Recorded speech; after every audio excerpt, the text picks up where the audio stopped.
Hi friends, story ടോക്കീസിലൂടെ ഇന്ന് നമ്മൾ കാണാൻ പോകുന്നത് അറഫ്ത സീരീസിൻ്റെ 18ാമത്തെ എപ്പിസോഡാണ്. ചാനൽ ഇതുവരെ സബ്സ്ക്രൈബ് ചെയ്ത് കാണുന്നുണ്ടെങ്കിൽ തീർച്ചയായിട്ടും സബ്സ്ക്രൈബ് ചെയ്യുക, ലൈക്ക് ചെയ്യുക, ഷെയർ ചെയ്യുക, കമൻറ്റ് ചെയ്യുക. അപ്പം നമുക്ക് വൈകിപ്പിക്കാതെ തന്നെ നേരെ നമ്മുടെ എപ്പിസോഡിലേക്ക് പോയാലോ. എപ്പിസോഡിന് തുടക്കത്തിൽ തന്നെ കാണിക്കുന്നത് വാതിലെടുത്ത് നിൽക്കുന്ന മേജനെയാണ്. ഇത് കാണുമ്പോൾ ആദേശ്, നീ ഇത്ര നേരം ഇവിടെ എന്തായിരുന്നു ചോദിക്കും. മേജന് പറയും, ഞാനിവിടെ പ്രൊജക്റ്റിനെ കുറിച്ച് സംസാരിക്കാൻ വേണ്ടി വന്നതാണ്. അത് കേൾക്കുമ്പോൾ ജമാൽ അവിടെ നിന്നും പോവും. മേജന് അവർ രണ്ടുപേരും സംസാരിച്ച കാര്യമെല്ലാം കേട്ടെന്ന് വിചാരിച്ച് ആദേശ് അവരോട് ചോദിക്കും, നീ എന്തിനാണ് ഇങ്ങനെ ഒരാളുടെ പെർമിഷൻ ഇല്ലാതെ അവരുടെ കാര്യങ്ങളെല്ലാം ഇങ്ങനെ ഒളിഞ്ഞെന്ന് കേൾക്കുന്നത്. ഇത് കേൾക്കുമ്പോൾ മേജൻ പറയും, ഓ തുടങ്ങി, ഞാനിവിടെ നിങ്ങൾ പറയുന്നത് കേൾക്കാൻ വേണ്ടി വന്നതെന്നല്ല, ഞാനിവിടെ പ്രൊജക്റ്റിനെ കുറിച്ച് സംസാരിക്കാൻ വേണ്ടി വന്നാണെന്ന് പറഞ്ഞില്ലേ. എനിക്കിപ്പോൾ വെറുതെ ഒരു ഫൈറ്റ് ഉണ്ടാക്കാൻ ആഗ്രഹമില്ലെന്ന് പറഞ്ഞിട്ട് അവൾ അവിടെ ഒന്നും പോകാൻ നിൽക്കായിരിക്കും. അപ്പോൾ ആദേശ് അവളെ തടഞ്ഞു നിർത്തും. നീ ഇപ്പം എന്താ പറയാൻ വന്നതെന്ന് പറഞ്ഞിട്ട് പോ. ഇത് കേൾക്കുമ്പോൾ മേജൻ പറയും, അതിന് നിങ്ങൾ ദേഷ്യമില്ല, മാറ്റിച്ചു ഒന്ന് സമാധാനമായിട്ടിരിക്കും, എന്നിട്ട് ഞാൻ പറയാം. ഞാനിപ്പോൾ സമാധാനമായിട്ടിരിക്കുക, നീ ഒന്ന് പറയുന്നുണ്ടോ? ഇതാണോ നിങ്ങളുടെ സമാധാനം? ആദ്യം നിങ്ങൾ കാമായിട്ടിരിക്കുക, എന്നിട്ട് ഞാൻ പറയാം. ശരി, ഞാനിപ്പോൾ കാമായിട്ടാണ് ഇരിക്കുന്നത്, ഇനിയെങ്കിലും ഒന്ന് പറ. എന്താണെന്ന് വെച്ചാൽ ഞാൻ ആ ഹോസ്പിറ്റലിൻ്റെ പ്രൊജക്റ്റിനെ കുറിച്ചാണ് പറയാൻ വന്നത്. എനിക്ക് നിങ്ങളോട് നല്ല ദേഷ്യമുണ്ട്. നിങ്ങളുടെ കൂടെ ഒരു പ്രൊജക്റ്റ് ചെയ്യാൻ എനിക്ക് തീരെ താല്പര്യമില്ല. പക്ഷേ ഈ പ്രൊജക്റ്റിനെ കുറിച്ച് ഞാൻ മുമ്പ് ഒരാൾക്ക് വാക്ക് കൊടുത്താണ്. എൻ്റെ പ്രോമിസ് ഫുൾഫിൽ ചെയ്യണമെന്നാണ് എൻ്റെ ആഗ്രഹം. ഇതെല്ലാം കേൾക്കുമ്പോൾ ആദേശ് അവരോട് പറയും, നീ പറയാൻ വന്ന കാര്യം ഡയറക്റ്റായിട്ട് പറ. ഇത് കേൾക്കുമ്പോൾ മേജനും പറയും, ഞാൻ പറഞ്ഞു തന്നെന്താണെന്ന് വെച്ചാൽ നിങ്ങളുടെ ഓഫർ ഞാൻ അക്സെപ്റ്റ് ചെയ്യാണ്. എനിക്കറിയാം നിങ്ങളുടെ കൂടെ വർക്ക് ചെയ്യുന്നത് ഭയങ്കര ബുദ്ധിമുട്ടുള്ള കാര്യമാണ്. എനിക്കിതിൽ നിന്നും പ്രത്യേകിച്ചൊന്നും കിട്ടാൻ പോകുന്നില്ല. പക്ഷേ എന്തൊക്കെയാണെങ്കിലും എനിക്ക് പൈസയേക്കാൾ വലുത് ഞാൻ ഒരാൾക്ക് കൊടുത്ത പ്രോമിസാണ്. അതെന്തായാലും ഞാൻ പൂർത്തീകരിക്കും എന്ന് പറഞ്ഞ് അവൾ അവിടെ നിന്നും പോവും. അതിനുശേഷം ആദേശ് ജമാലിൻ്റെ അടുത്തേക്ക് വരും. ജമാൽ ഒരുപാട് ടെൻഷനായി ആദേശിനോട് ചോദിക്കും, നമ്മൾ രണ്ടുപേരും സംസാരിച്ച കാര്യമെല്ലാം മേജൻ കേട്ടായിരുന്നോ? ഇത് കേൾക്കുമ്പോൾ ആദേശ് പറയും, ഇല്ല, അവളൊന്നും കേട്ടിട്ടില്ല. അവൾ അപ്പം അങ്ങോട്ട് വന്നിട്ടുള്ളൂ. പ്രൊജക്റ്റിനെ കുറിച്ച് സംസാരിക്കാൻ വേണ്ടി വന്നതാണ് അവൾ, അതുകൊണ്ട് ഇതൊന്നും അവൾ കേട്ടിട്ടില്ല. അതിനിടയിൽ തന്നെ ആദേശ് ഒരു കാര്യം കൂടി പറയുന്നുണ്ട്. നീ എന്നോട് പറഞ്ഞല്ലോ എനിക്ക് നസീറിനോട് ജലസ് ആണെന്ന്. സത്യം പറഞ്ഞാൽ എനിക്ക് അവനോടൊരു ജലസും ഇല്ല. എനിക്ക് അവനോട് റിവെഞ്ച് മാത്രമാണത്. അതെല്ലാവർക്കും കൊടുക്കുന്ന കൂട്ടത്തിൽ അവനും കൊടുക്കുന്നത് മാത്രം, അല്ലാതെ വേറൊന്നും അതിൽ സ്പെഷ്യൽ ആയിട്ടില്ല. പിന്നീട് കാണിക്കുന്നത് മേജനെയാണ്. അവൾ പുറത്ത് ബുക്ക് വായിച്ചുകൊണ്ടിരിക്കുമ്പോഴാണ് നസീർ അങ്ങോട്ട് അവളോട് സംസാരിക്കാൻ വരുന്നത്. നസീർ പറയും, നമ്മുടെ പ്രൊജക്റ്റിനെ കുറിച്ച് ഞാൻ പുതിയ കാര്യങ്ങളൊക്കെ ആഡ് ചെയ്തിട്ടുണ്ട്, അതൊന്ന് കേട്ട് നോക്ക്, നിനക്കത് ഇഷ്ടപ്പെടും. ഇത് കേൾക്കുമ്പോൾ മേജൻ പറയും, നസീർ, ഒരു കാര്യം എനിക്ക് പറയാനുണ്ട്. ഞാനിപ്പോൾ കമ്പനിയിൽ ജോയിൻ ചെയ്തിട്ടുണ്ട്, അതുകൊണ്ട് തന്നെ നമുക്ക് രണ്ടുപേർക്കും ഇനി ഒരുമിച്ച് വർക്ക് ചെയ്യേണ്ട ആവശ്യം വരില്ല. ഇത് കേൾക്കുമ്പോൾ നസീറിന് ഒട്ടും പറ്റുന്നില്ല. പക്ഷെ അവൻ മേജനോട് പറയും, സാരമില്ല, നിനക്കിപ്പോൾ ഇങ്ങനെ ചെയ്യാതെ വേറെ വഴിയില്ലല്ലോ. നിന്റെ അവസ്ഥ എനിക്കറിയാം, നീ വിഷമിക്കണ്ട. ഇതെല്ലാം കണ്ടുകൊണ്ട് അവിടേക്ക് ആദേശ് വരുന്നുണ്ട്. അവരെ ദൂരെ നിന്ന് കാണുമ്പോൾ തന്നെ അവൻ നല്ല ജലസ് അടിക്കുകയാണ്. കണ്ടോ, ഇവ വെറുതെ അടി വാങ്ങാനായിട്ട് വരുന്ന പോലെ എനിക്ക് തോന്നുന്നു എന്നും പറഞ്ഞ് ആദേശ് അവൻ്റെ അടുത്തേക്ക് ചെല്ലുമായിരിക്കും. അപ്പോഴാണ് പെട്ടെന്ന് അവന് ജമാൽ പറഞ്ഞ കാര്യങ്ങളെല്ലാം ഓർമ്മ വരുന്നത്. അതെല്ലാം ആലോചിക്കുമ്പോൾ അവന് വിചാരിക്കും, ഞാനെന്തിനാണ് ഇവരുടെ കാര്യത്തിൽ ഇത്ര ടെൻഷൻ ആവുന്നത് എന്നും പറഞ്ഞ് അവൻ തിരിഞ്ഞു നടക്കാൻ നിൽക്കുമായിരിക്കും. പക്ഷേ അവനെ കൊണ്ടത് കഴിയില്ല. അതുകൊണ്ട് തന്നെ അവൻ നേരെ നസീറിൻ്റെ അടുത്തേക്ക് വരും. നിന്നോട് ഞാൻ പറഞ്ഞതല്ലേ ഇവിടേക്ക് വരണ്ടാന്ന്, പിന്നെയും നീ എന്തിനാ വെറുതെ ഇങ്ങോട്ട് വരുന്നത്? ഞാൻ നിന്നെ ഇവിടുന്ന് തല്ലി പുറത്താക്കുന്നതിന് മുമ്പ് തന്നെ നീ മര്യാദയ്ക്ക് ഇവിടുന്ന് പോയിക്കോ. ഇതെല്ലാം കേൾക്കുമ്പോൾ നസീറും ചോദിക്കും, ഞാനിവിടെ സംസാരിക്കുന്നതുകൊണ്ട് നിനക്ക് എന്താ പ്രശ്നം? എനിക്ക് എന്ത് പ്രശ്നം ആയിക്കോട്ടെ, എന്തായാലും എൻ്റെ ഭാര്യ ഇപ്പോൾ എൻ്റെ കമ്പനിയിൽ ജോയിൻ ചെയ്തിരിക്കുകയാണ്, അതുകൊണ്ട് നീ അവളെ ഇടയ്ക്കിടയ്ക്ക് ഒന്ന് കണ്ട് സംസാരിക്കേണ്ട ആവശ്യമൊന്നുമില്ല. ഇതെല്ലാം കേൾക്കുമ്പോൾ നസീർ നല്ല ദേഷ്യം വന്ന് അവൻ അവിടെ നിന്നും പോകും. നസീർ പോയി കഴിയുമ്പോൾ മേജൻ ആദേശിനോട് പറയും, നിങ്ങൾക്ക് എല്ലാവരോടും ഇതുപോലെ പരുഷമായി സംസാരിക്കാനല്ലേ ഇഷ്ടം? ഞാൻ ഓരോരുത്തർക്കും അവർ അർഹിക്കുന്ന സ്ഥാനത്ത് നിന്നാണ് സംസാരിക്കാറുള്ളത് എന്ന് പറഞ്ഞ ആദേശ് പോകാൻ നിൽക്കുകയായിരിക്കും. അപ്പം മേജൻ പറയും, എനിക്ക് നിങ്ങളെ ഒരിക്കലും മനസ്സിലാക്കാൻ കഴിയുന്നില്ല. നിങ്ങളുടെ മനസ്സിൽ എപ്പോഴും ദേഷ്യവും വാശിയും മാത്രമേ ഉള്ളൂ. ഇതെല്ലാം വെച്ച് എങ്ങനെ നിങ്ങൾക്ക് ഇങ്ങനെ ജീവിക്കാൻ കഴിയുന്നത്? നിങ്ങൾക്കിപ്പോൾ സന്തോഷമായില്ലേ? ഇപ്പം എല്ലാ കാര്യങ്ങളും നിങ്ങൾ വിചാരിച്ച പോലെ തന്നെയല്ലേ നടക്കുന്നത്? ഇപ്പം നിങ്ങൾക്ക് എല്ലാം കിട്ടിയില്ലേ? ഇത് കേൾക്കുമ്പോൾ ആദേശ് അവളെ പിടിച്ചിട്ട് പറയും, ഇല്ല, അങ്ങനെ എല്ലാം ഒന്നും എനിക്ക് കിട്ടിയിട്ടില്ല. നിന്നോട് ഞാൻ പറഞ്ഞതല്ലേ അവനെ കാണരുത്, സംസാരിക്കരുതെന്ന്. എന്നിട്ട് നീ വീണ്ടും എന്തിനാണ് അങ്ങനെ തന്നെ ചെയ്യാൻ നിൽക്കുന്നത്? അപ്പോഴാണ് അവിടേക്ക് ജമാൽ വരുന്നത്. ജമാൽ വരുന്നത് കാണുമ്പോൾ ആദേശ് മേജനോട് പറയും, നീ നിന്റെ ഇഷ്ടം പോലെ എന്താന്ന് വെച്ചാൽ ചെയ്തോ, എനിക്കതിൽ ഒന്നുമില്ലെന്ന് പറഞ്ഞ് അവൻ അവിടെ നിന്ന് പോകും. ആദേശ് ഇങ്ങനെയൊക്കെ കാണിക്കുന്നത് കണ്ടിട്ട് മേജനൊന്നും മനസ്സിലാവുന്നില്ല. ഇവൻ എന്തൊക്കെയാണ് ഈ പറഞ്ഞത്? ചില നേരത്തിനോട് ദേഷ്യം പിടിക്കും, ചില നേരത്തിനോട് കൂളായിട്ട് സംസാരിക്കും, ചില നേരത്തെ ഇങ്ങനെയൊക്കെ ഓരോന്ന് പറയും. ഇവൻ എന്തൊക്കെയാണ് സംഭവിക്കുന്നതെന്ന് ഇവൻ എന്നെ അറിയില്ലെന്നാണ് എനിക്ക് തോന്നുന്നത് എന്നും പറഞ്ഞ് മേജൻ അവിടെ നിന്ന് പോകും. അങ്ങനെ നേരം രാത്രിയായി. മേജന് അവളുടെ കയ്യിലുണ്ടായിരുന്ന അവരുടെ ഒരു പഴയ ഫോട്ടോ എടുത്ത് നോക്കുകയാണ്. അതിൽ എയിലും താഹിറും ഉണ്ടായിരുന്നു, കൂടെ മേജനും. ഇവരുടെ 3 പേരുടെയും ഫോട്ടോ നോക്കി അവൾ നിൽക്കുമ്പോഴാണ് പെട്ടെന്ന് അവിടേക്ക് ആദേശ് വരുന്നത്. ആദേശ് വരുന്ന കാണുമ്പോൾ അവൾ വേഗം ആ ഫോട്ടോ മറച്ചു പിടിക്കുകയാണ്. നീ എന്താണ് ഒളിപ്പിച്ച് വെച്ചിരിക്കുന്നതെന്ന് ചോദിക്കുമ്പോൾ മേജൻ ഒന്നുമില്ലെന്ന് പറഞ്ഞ് വീണ്ടും ഇത് മറച്ചു വെക്കും. ഇത് കാണുമ്പോൾ ആദേശ് അവളുടെ അടുത്തേക്ക് ഒന്ന് പറയും, നീ എന്തൊക്കെ ഒളിപ്പിക്കാൻ ശ്രമിച്ചാലും അത് നിനക്ക് കഴിയില്ലെന്ന് അറിയില്ലേ? ഞാൻ എന്തായാലും അത് കണ്ടുപിടിച്ചിരിക്കും. നീ മര്യാദയ്ക്ക് എനിക്ക് കാണിച്ചു തന്നില്ലെങ്കിൽ ഞാൻ തന്നെ അത് വന്ന് എടുത്ത് നോക്കും. ഇത് കേൾക്കുമ്പോൾ മേജൻ അത് സമ്മതിക്കും. വിചാരിക്കാതെ വീണ്ടും അത് മറച്ചു പിടിച്ചുകൊണ്ടിരിക്കുകയായിരിക്കും. ഇത് കാണുമ്പോൾ ദേഷ്യം വന്ന് ആ ദേഷ്യം അതെന്താണെന്ന് കാണാൻ വേണ്ടി അവളുടെ കയ്യിൽ നിന്നും അതെടുത്തേക്ക് വന്ന് എടുക്കാൻ നിൽക്കുകയായിരിക്കും. അപ്പോഴാണ് ആസ്ലി ആ വഴിയിലൂടെ പോകുന്നത്. ആസ്ലി മിററിലൂടെ അവർ നോക്കുമ്പോൾ അവർ രണ്ടുപേരും ഒരുമിച്ച് നിൽക്കുന്ന കാണും. ഇത് കാണുമ്പോൾ ആസ്ലി അവർ തെറ്റിദ്ധരിച്ചുകൊണ്ട് അവിടെ നിന്ന് ദേഷ്യം പിടിച്ചു പോകും. അങ്ങനെ അതേഷും മേജനും ആ ഫോട്ടോയ്ക്ക് വേണ്ടി ഫൈറ്റ് ചെയ്തുകൊണ്ടിരിക്കുകയായിരിക്കും. ഒടുവിൽ മേജന്റെ കയ്യിൽ നിന്നും ആ ഫോട്ടോ താഴേക്ക് വീഴും. അപ്പോഴാണ് അതേഷ് അതിലുണ്ടായിരുന്ന എയിലുനെയും അവനെയും കാണുന്നത്. ഇത് കാണുമ്പോൾ അതേഷ് ആകെ ഷോക്കായി പോവാണ്. മേജൻ ആ ഫോട്ടോ എടുത്തിട്ട് അവരോട് പറയും, ഇവരെല്ലാവരും എൻ്റെ ചൈൽഡ്ഹുഡ് ഫ്രണ്ട്സ് ആയിരുന്നു. അങ്ങനെ മേജൻ അവിടെ ഇരുന്ന് അവരുടെ കുറിച്ചുള്ള കാര്യങ്ങളൊക്കെ അതേഷിനോട് പറയാണ്. ഇവർ രണ്ടുപേരും എൻ്റെ ബെസ്റ്റ് ഫ്രണ്ട്സ് ആയിരുന്നു. ഇവരുടെ കൂടെ കളിക്കുക എന്ന് പറയുന്നത് എനിക്ക് ഏറ്റവും ഇഷ്ടപ്പെട്ട കാര്യമായിരുന്നു. ഇവർ രണ്ടുപേരും ഇപ്പോഴും എൻ്റെ കൂടെ ഉണ്ടെങ്കിൽ ഞാൻ ഇപ്പോഴും ഒരുപാട് ഹാപ്പി ആയിരുന്നു. ഇതെല്ലാം കേൾക്കുമ്പോൾ അതേഷ് നല്ല സങ്കടം വരികയാണ്. മേജൻ്റെ കയ്യിലിരിക്കുന്ന ഫോട്ടോ മേടിച്ച് അതേഷ് നോക്കുമ്പോൾ അവരൊരു കാര്യം ഓർമ്മ വരികയാണ്. ആ ഫോട്ടോ എടുക്കുന്ന സമയത്ത് അവർ 3 പേരും ഒരുപാട് ഹാപ്പി ആയിരുന്നു. അവർ 3 പേരും ഒരുപാട് ഡാൻസൊക്കെ കളിച്ചാണ് ഫോട്ടോ എടുത്തുകൊണ്ടിരുന്നത്. അപ്പോഴാണ് പെട്ടെന്ന് മേജന് എന്തോ സംഭവിച്ച് തല കറങ്ങി വീഴുന്നത്. അത് കാണുന്ന അതേഷ് ആകെ ടെൻഷനാവുകയും അവൻ അവളെ ഒരുപാട് തവണ വിളിക്കുന്നുണ്ട്. പക്ഷേ മേജൻ അപ്പോൾ എഴുന്നേൽക്കുന്നില്ല. ഇതെല്ലാം കണ്ടുകൊണ്ട് അവിടേക്ക് നെർമിനും ഹൈദറും വരും. വന്ന പാടെ തന്നെ അവർ അതേഷിനെയാണ് കുറ്റം പറയുന്നത്. നീ എന്താടാ എൻ്റെ മകളെ ചെയ്തത് എന്നും പറഞ്ഞ് നെർമിൻ അവനെ കുറ്റം പറയും. അതിനുശേഷം ഹൈദർ നല്ല ദേഷ്യം വന്ന് ഹൈദറിന്റെ ബെൽറ്റ് ഊരി അതേഷിനെ ഒരുപാട് തല്ലുകയാണ്. ഇതെല്ലാം അതേഷ് ആലോചിക്കുമ്പോഴേക്കും അവന്റെ കണ്ണ് നിറഞ്ഞിട്ടുണ്ടാവും. മേജൻ അത് കാണണ്ടെന്ന് വിചാരിച്ച് അവൻ വേഗം അവന്റെ കണ്ണുനീർ തുടച്ച് വേഗം അവിടെ നിന്ന് വാഷ്റൂമിലേക്ക് പോവുകയാണ്.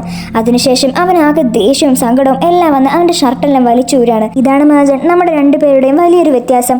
നീ നിന്റെ ബാല്യകാലം ഓർക്കുമ്പോൾ നിനക്ക് ഒരുപാട് സന്തോഷമാണ്. പക്ഷേ ഞാൻ എൻ്റെ കുട്ടിക്കാലം ഓർക്കുമ്പോൾ എനിക്ക് ഒരുപാട് പേടിയും ദേഷ്യവും ഒക്കെയാണ് വരുന്നത്. ഹൈദർ, നീ ഞങ്ങളോടന്ന് ചെയ്ത കാര്യത്തിന് ഞാൻ ഒരിക്കലും നിന്നോട് ക്ഷമിക്കാൻ പോകുന്നില്ല. നീ എൻ്റെ കുട്ടിക്കാലം തന്നെ നഷ്ടപ്പെടുത്തി. അതുപോരാഞ്ഞിട്ട് എൻ്റെ അനിയത്തി എന്നിൽ നിന്നും തട്ടിയെടുത്തു. ഇതിനെല്ലാം ഞാൻ നിന്നോട് പകരം വീട്ടിയിരിക്കുമെന്ന് അതേഷ് അവരോട് പറയാണ്. മേജനാണെങ്കിൽ അതേഷിന് പെട്ടെന്ന് എന്താ സംഭവിച്ചെന്ന് അറിയാതെ അവൾ അവിടെ തന്നെ കാത്തിരിക്കുകയായിരിക്കും. അപ്പോഴാണ് അവൻ ഡ്രസ്സെല്ലാം ചേഞ്ച് ചെയ്ത് വാഷ്റൂമിൽ നിന്ന് പുറത്തിറങ്ങുന്നത്. അത് കാണുമ്പോൾ മേജൻ അവനോട് ചോദിക്കും, നിനക്കെന്താ പറ്റിയേ, നീ ഓക്കെ അല്ലേ? ഇത് കേൾക്കുമ്പോൾ അതേഷും പറയും, എനിക്ക് കുഴപ്പമൊന്നുമില്ല. സത്യം പറഞ്ഞാൽ ഞാൻ നമ്മുടെ പ്രൊജക്റ്റിനെ കുറിച്ച് ആലോചിക്കായിരുന്നു. നീ എന്തിനാണ് ആ ഹോസ്പിറ്റലിന് ഏലുലിന് പേരിട്ടത്? ഇത് കേൾക്കുമ്പോൾ മേജൻ അതേഷിനോട് പറയും, ഞാൻ നിനക്കൊരു ഫോട്ടോ കാണിച്ചു തന്നില്ലേ, അതിൽ ചിരിച്ചുകൊണ്ടിരിക്കുന്ന ആ പെൺകുട്ടിയുടെ പേരാണ് ഏലുൽ. അവളെൻ്റെ ബെസ്റ്റ് ഫ്രണ്ട് ആയിരുന്നു. നീ ഇങ്ങനെയൊക്കെ ചോദിക്കുമ്പോൾ എന്താ പറയേണ്ടതെന്ന് എനിക്ക് അറിയില്ല. ഞങ്ങൾ രണ്ടുപേരും ഒരിക്കലും പരസ്പരം മറക്കരുതെന്ന് പ്രോമിസ് ചെയ്തിരുന്നു. അതുകൊണ്ടാവാം ഞാൻ ചിലപ്പോൾ ആ പേരിട്ടത്. ഇത് കേൾക്കുമ്പോൾ അതേഷ് അവളോട് ചോദിക്കും, അവരിപ്പോൾ എവിടെയാണെന്ന് നിനക്കറിയോ? ഇത് കേൾക്കുമ്പോൾ മേജനും പറയും, എനിക്കറിയില്ല. കുറേ മുമ്പ് എന്നോട് അച്ഛൻ പറഞ്ഞു അവർ രണ്ടുപേരും അവരുടെ ഗ്രാൻഡ് പാരൻസ് വിളിച്ചു കൊണ്ടുപോയി. ഇനി അവർ ഒരിക്കലും ഇങ്ങോട്ട് വരില്ലെന്ന്. അത് കേട്ടപ്പോൾ എനിക്ക് ഒത്തിരി വിഷമമായി. അവരെ ഇനിയും കാണണമെന്ന് എനിക്ക് നല്ല ആഗ്രഹമുണ്ട്. ഇത് കേൾക്കുമ്പോൾ അതേഷ് അവൻ്റെ മനസ്സിൽ വിചാരിക്കും, അവർ ഒരു ഗ്രാൻഡ് പാരൻസിൻ്റെ അടുത്തേക്കല്ലേ പോയിരിക്കുന്നത്. നിന്റെ അച്ഛൻ തന്നെയാണ് ഏലുലിനെ കൊന്നു കളഞ്ഞത്.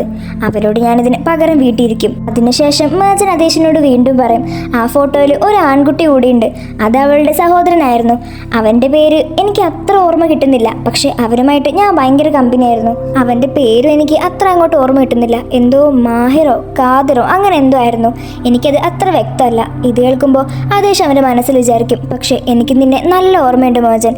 ഇതിനെല്ലാം കാരണം നിന്റെ അച്ഛൻ തന്നെയാണ്. പിന്നീട് കാണിക്കുന്നത് അടുത്ത ദിവസം രാവിലെയാണ്. അതേഷ് എഴുന്നേറ്റ് നോക്കുമ്പോൾ തന്നെ മേജൻ അവളുടെ ഫോട്ടോ കെട്ടിപ്പിടിച്ച് തുടങ്ങുന്നതാവും കാണുന്നത്.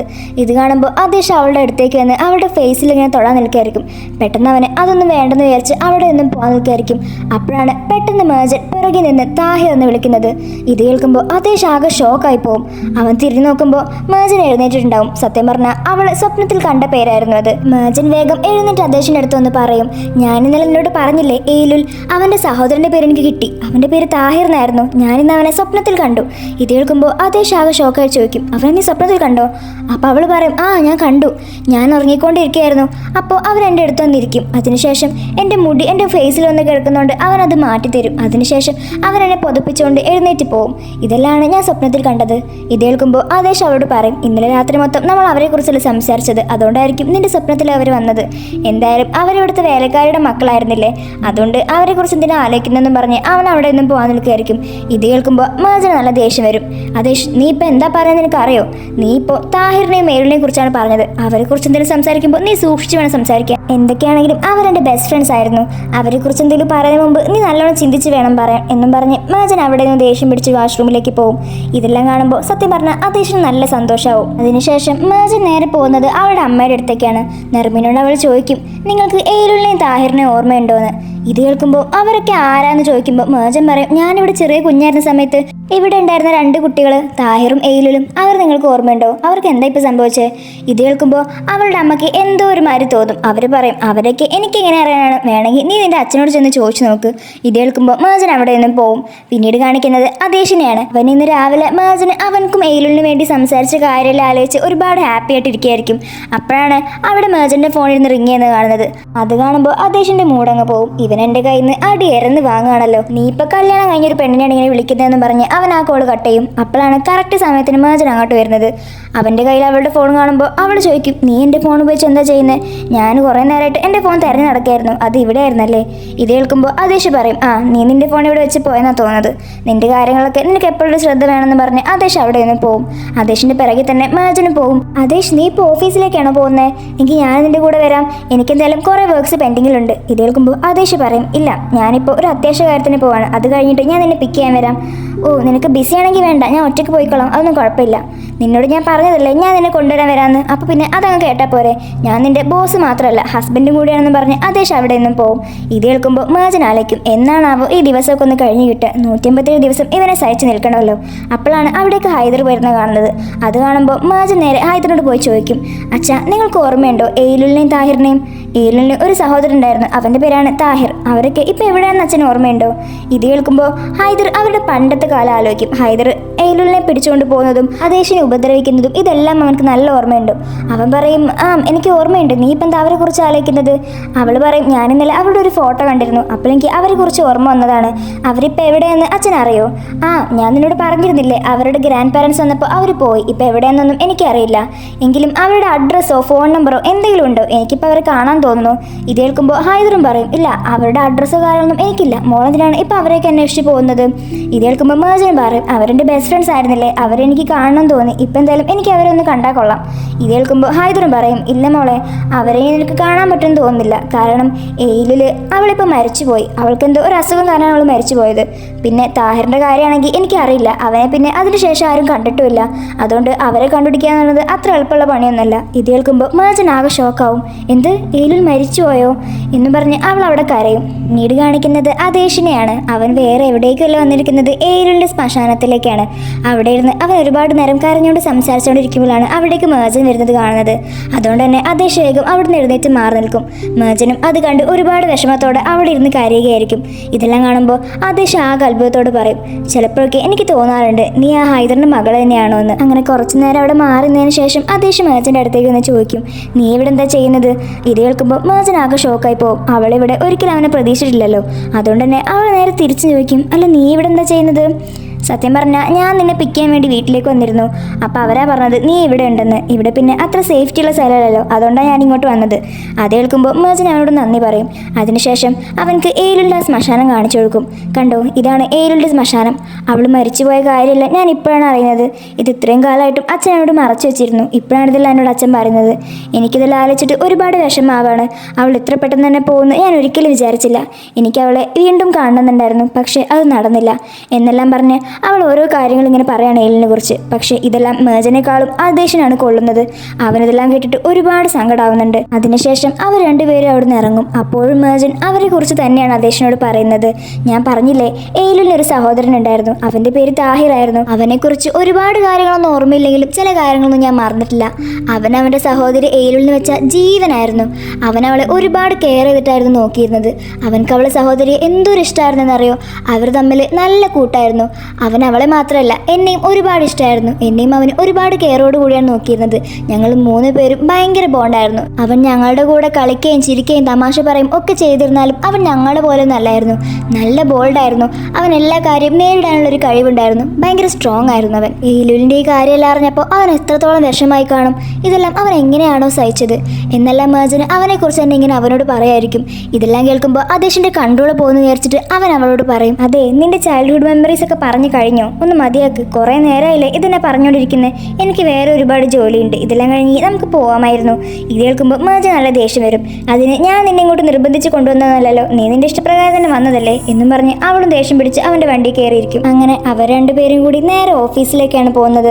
അവിടെ എത്തുമ്പോൾ തന്നെ ജമാൽ അദേശിനോട് പറയും, അദേശ് ചെറിയൊരു പ്രശ്നമുണ്ട്, നസീർ നിന്നെ കാത്ത് അവിടെ ഓഫീസിൽ ഇരിക്കുന്നുണ്ട്. ഇതെല്ലാം കേൾക്കുമ്പോൾ മേജനും ടെൻഷനായി ചോദിക്കും, എന്താ പ്രശ്നം? നസീർ എന്തിനാ ഇങ്ങോട്ട് വന്നിരിക്കുന്നത്? ഇത് കേൾക്കുമ്പോൾ ആസ്ലി അങ്ങോട്ട് വന്ന് പറയും, ഓ ഒന്നും അറിയാത്തതുപോലെ, ഇതെല്ലാം നിന്റെ എക്സ് ബോയ് ഫ്രണ്ടിൻ്റെയും പ്ലാൻ അല്ലേ? അവൻ നിന്നോട് പറയാതെ ഒരു കാര്യങ്ങളും തീരുമാനിക്കാറില്ലല്ലോ, എന്നിട്ടിപ്പോൾ ഒന്നും അറിയാത്തതുപോലെ എന്താ പ്രശ്നമെന്ന്. ഇത് കേൾക്കുമ്പോൾ മേജിന് ദേഷ്യം വന്ന് അവളോട് ചോദിക്കും, ആരുടെ എക്സ് ബോയ് ഫ്രണ്ട്? അവൻ എൻ്റെ എക്സ് ബോയ് ഫ്രണ്ട് ഒന്നുമല്ല. അപ്പം ആസ്ലിയും പറയും, പ്രൊജക്റ്റിന് വേണ്ടി നമ്മൾ എടുക്കാൻ ഉദ്ദേശിച്ച സ്ഥലം ഇപ്പം നസീർ അവൻ്റെ പേരിൽ എടുത്തിരിക്കുകയാണ്. ഇത് കേൾക്കുമ്പോൾ ആദേശ് മേജിനോട് ചോദിക്കും, ഇതിൽ നിനക്ക് എന്തെങ്കിലും കാര്യം അറിയോ? മേജിന് പറയും, ഇല്ല ആദേശ്, സത്യമായിട്ടും ഈ കാര്യത്തിൽ എനിക്കൊന്നും അറിയില്ല. ഇത് കേൾക്കുമ്പോൾ ആദേശ് നല്ല ദേഷ്യം വന്ന് അവൻ നസീറിൻ്റെ അടുത്തേക്ക് പോകും. ആദേശിനെ കാണുമ്പോൾ നസീർ പറയും, ഞാൻ സത്യം പറഞ്ഞാൽ നമ്മൾ ഒന്നുകൂടി പാർട്ട്നേഴ്സ് ആകാൻ പോകുന്ന കാര്യത്തിൽ ഒന്ന് സെലിബ്രേറ്റ് ചെയ്യാൻ വന്നതായിരുന്നു. ഇത് കേൾക്കുമ്പോൾ മേജൻ അങ്ങോട്ട് വന്ന് ചോദിക്കും, നീ എന്തിനാ ആ സ്ഥലം വാങ്ങിച്ചത്? ഇത് കേൾക്കുമ്പോൾ നസീർ പറയും, സത്യം പറഞ്ഞാൽ ആ പ്രൊജക്റ്റിന് വേണ്ടി ഞാൻ ഒരുപാട് ഹാർഡ് വർക്ക് ചെയ്തിരുന്നു. അതുമല്ല, ഇതൊരു നല്ല ഇൻവെസ്റ്റ്മെൻ്റ് അല്ലേ? ഈ കാര്യത്തിൽ പിന്നെ നിന്നെ അങ്ങനെ ഒറ്റക്ക് കഷ്ടപ്പെടുത്തുന്നെന്ന് ഞാനും വിചാരിച്ചു. അതുകൊണ്ടാണ് ഞാൻ ആ സ്ഥലം വാങ്ങിയത്. ഇതെല്ലാം കേൾക്കുമ്പോൾ ആദേശ് അവനോട് പറയും, എന്തൊക്കെയാണെങ്കിലും നിനക്ക് എന്തെങ്കിലും ഒരു കാര്യം ചെയ്യണമെങ്കിൽ അത് നേരത്തെ പറഞ്ഞുകൂടായിരുന്നു. ഇപ്പം നീ ഒരു പൊട്ടത്തരം കാണിച്ച് വെച്ചിട്ടാണ് വന്നിരിക്കുന്നത്. എന്താണെന്ന് വെച്ചാൽ ഞങ്ങളിപ്പോൾ ആ സ്ഥലമല്ല വാങ്ങാൻ ഉദ്ദേശിച്ചത്, ഞങ്ങളിതിന് പകരം വേറൊരു സ്ഥലം നോക്കി വെച്ചിട്ടുണ്ടായിരുന്നു. ഇതെല്ലാം കേൾക്കുമ്പോൾ നസീർ ആകെ ഷോക്കാവും. നസീറിൻ്റെ റിയാക്ഷൻ കണ്ടിട്ട് ജമാൽ നല്ല ചിരി വരും. ഇതിപ്പോൾ വെറുതെ പൈസ എല്ലാം കൊടുത്ത് സ്ഥലം വാങ്ങിച്ചുള്ള പൈസ കളഞ്ഞല്ലോ എന്നും പറഞ്ഞ് ജമാൽ അവനെ കളിയാക്കും. ഇത് കേൾക്കുമ്പോൾ ആദേശം പറയും, അല്ല നീ അവിടെ സ്ഥലം മേടിക്കാൻ പോയപ്പോൾ അയാൾ നിന്നോട് പറഞ്ഞില്ലേ ഞങ്ങൾ ഈ സ്ഥലം വാങ്ങുന്നില്ലെന്ന്?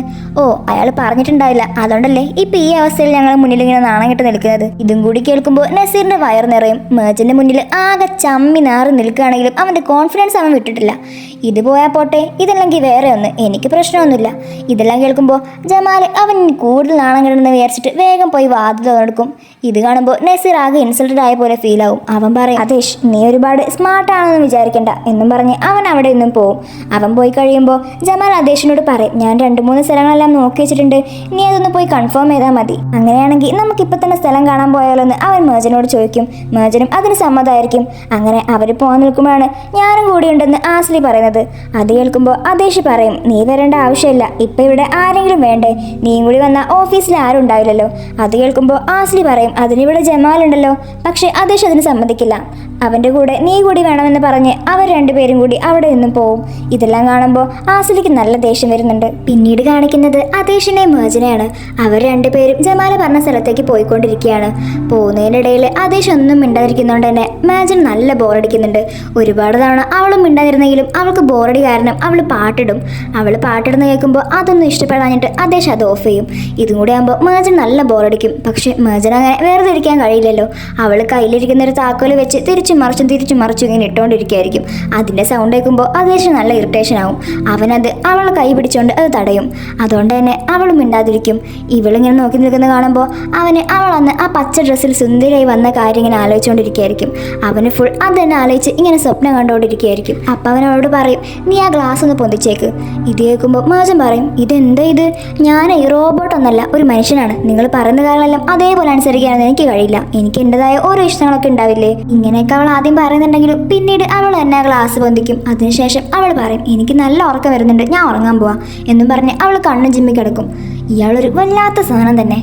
ഞാനത് കേട്ടെങ്കിൽ നന്നായി പോയെന്ന് അവളും പറഞ്ഞ് അവിടെ കിടക്കും. ദേശാണെങ്കിൽ മേജൻ ഉറങ്ങിക്കഴിഞ്ഞപ്പോൾ മേജനെ തന്നെ നോക്കി നിൽക്കുകയാണ്.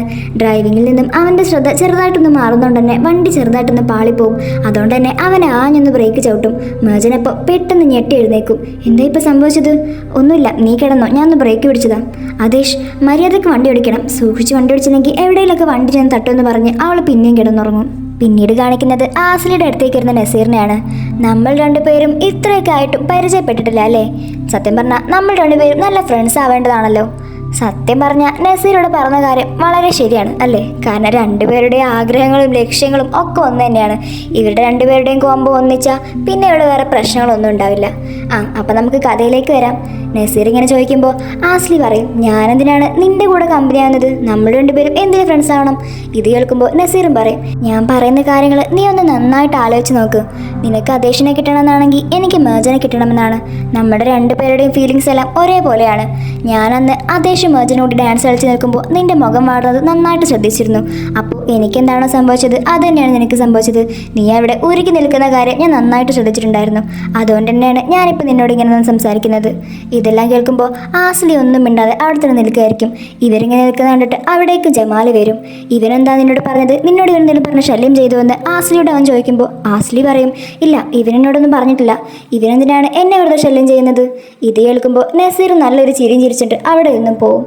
അതിനുശേഷം ജമാൽ അവളുടെ മുഖത്തേക്ക് നോക്കിയിട്ട് പറയും, നിന്റെ മുഖം കണ്ടാൽ തന്നെ അറിയാം അവൻ നിന്നോട് എന്തോ പറഞ്ഞിട്ടുണ്ട്, ഞാൻ അവനെ ഇപ്പം ശരിയാക്കാമെന്ന് പറഞ്ഞ് ജമാൽ അവൻ്റെ അടുത്തേക്ക് പോയായിരിക്കും.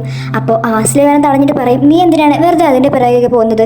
അവൻ ഓരോന്നൊക്കെ എപ്പോഴും പറഞ്ഞുകൊണ്ടിരിക്കില്ലേ, അതാലോചിച്ച് നമ്മളെന്തിനാണ് വെറുതെ അതിൻ്റെ പിറകെ പോകുന്നത്? അതെല്ലാം വിട്ടേക്കെന്ന് പറഞ്ഞ് ആസ്ലി അവിടെ നിന്നും പോവും.